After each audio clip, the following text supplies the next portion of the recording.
Hi everybody, Tom here with a brief video to introduce you to the Springfield-Clifton Unified School District case. So my objective here is to kind of quickly go through the main points of the story and the questions you'll need to answer for Simon Ford. We'll walk through the data, and then I'll give you the benefit of my thoughts around how you might want to approach analyzing the case and some other considerations. So let's begin by talking about the case. As I mentioned, there's Simon Ford. He's a superintendent of the school district.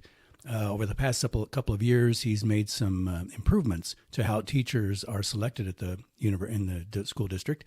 And he's received some complaints about that process. Some are suggesting that it's not worth the time and cost involved, and that they're not getting the quality of teachers out of the process that they should. So you've been provided a data set to explore those issues and to make some recommendations to Simon Ford. Some of the data are on the qualifications of the candidate, like do they have teacher certification, what's their GPA. Other data come from a day-long assessment that candidates to the school district were administered. And so from that, you have a variety of evaluations and scores from exercises and interviews.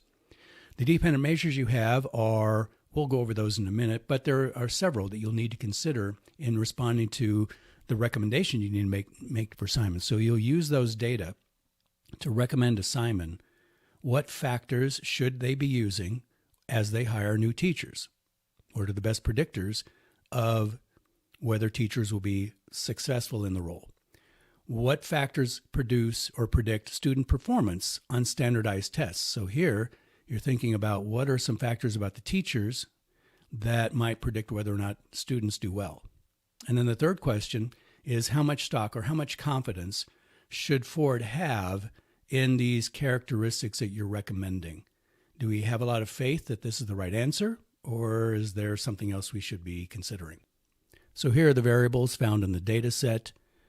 Let's begin with the administrative variables at the top. You won't be needing to use the unique ID, but the application year, either 2013 or 2014, that's the year they applied, and you may use that to split some of the data and to see what impact those cohorts of 2013 or 14 might have in the prediction of some of these outcome variables.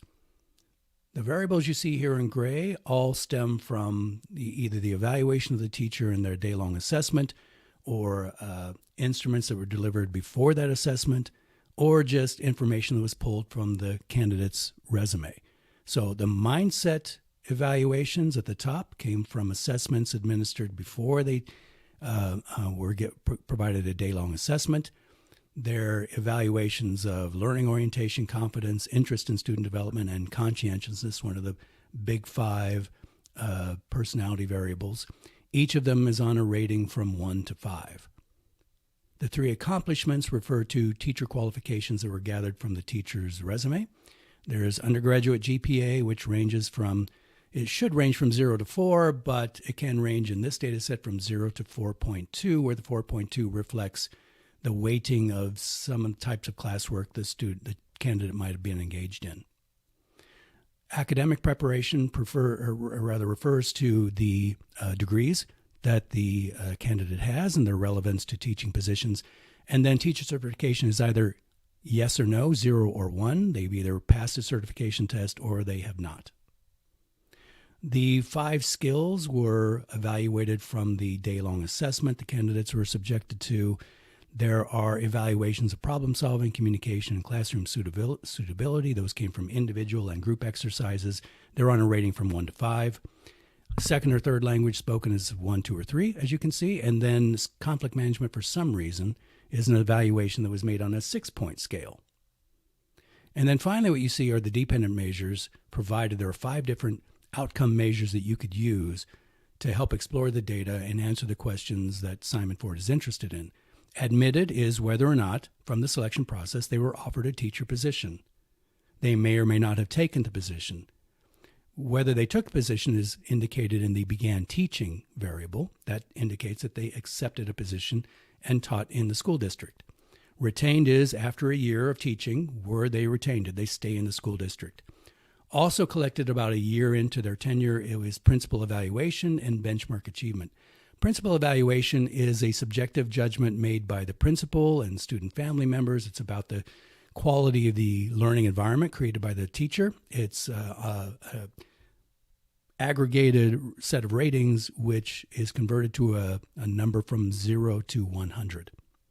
And then benchmark achievement is the percentage of the teacher's academic targets that were met by the teacher's students. So the teacher's students were administered standardized testing, and this reflects the degree to which their standardized test results met, exceeded, or did not meet the benchmarks provided for that teacher teaching that particular subject.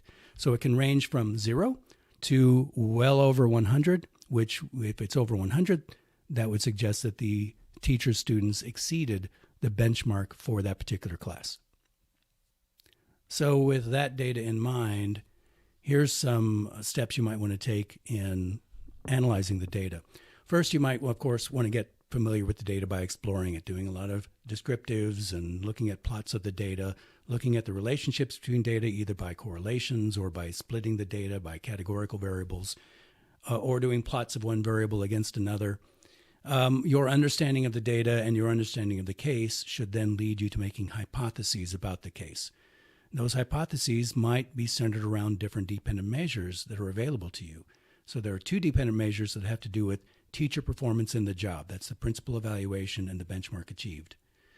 Another variable has to do with whether we hired them or not. So that's certainly interesting in answering the question, to answer the question, how's the current process working? And then you might want to look at, what do we know about the teachers what the differences might be between teachers who accepted the job offer and those who did not. And so then you might use t-tests or ANOVA or certainly regression analyses to answer those hypotheses. And on the basis of those, you'll draw up some recommendations from your understanding of the data, and then use that understanding to tell a story that is a compelling one to Simon Ford around what these data mean, what the key insights are, and what actions he might want to take to improve how he's selecting teachers into his school district. Now, at the bottom of the page here, you see some other questions you might also want to consider. How is that current selection process working? Is Simon Ford focused on the right outcomes? Are all of those outcome variables equally good or equally valuable? Are they measuring what they think they're measuring?